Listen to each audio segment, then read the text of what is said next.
ఇరుముడి కేవలం ఒక సంచి కాదు, దానిలో ఒక గొప్ప రహస్యం దాగి ఉంది.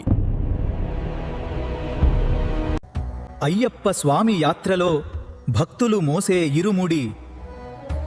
ఇది 2 భాగాలుగా ఉంటుంది. ఇదం ముందు భాగం, వెనుక భాగం. ముందు భాగంలో దేవుడికి సమర్పించే నైవేద్యాలు, నెయ్యి, కొబ్బరికాయలు ఉంటాయి. ఇది భక్తి, సమర్పణకు సూచిక. వెనుక భాగంలో భక్తుని వ్యక్తిగత అవసరాల కోసం వస్తువులు ఉంటాయి. ఇది మనిషి జీవిత బాధ్యతలను సూచిస్తుంది.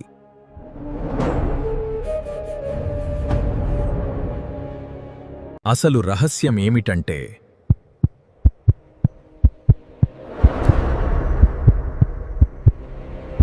ఇరుముడి మన జీవితానికి ప్రతీక. ముందు భాగం చెబుతోంది, ముందుగా దేవుని సేవ, భక్తి ఉండాలి.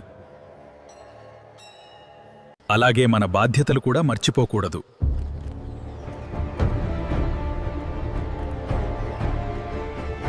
అంటే భక్తి ప్లస్ బాధ్యత, సంపూర్ణ జీవితం.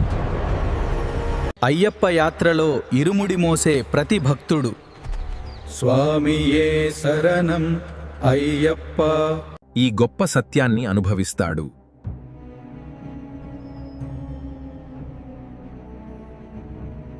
అయితే ఇరుముడిలో నెయ్యి ఎందుకు ప్రత్యేకంగా ఉంటుంది? ఆ నెయ్యి వెనుక ఉన్న ఆధ్యాత్మిక రహస్యం ఏంటి?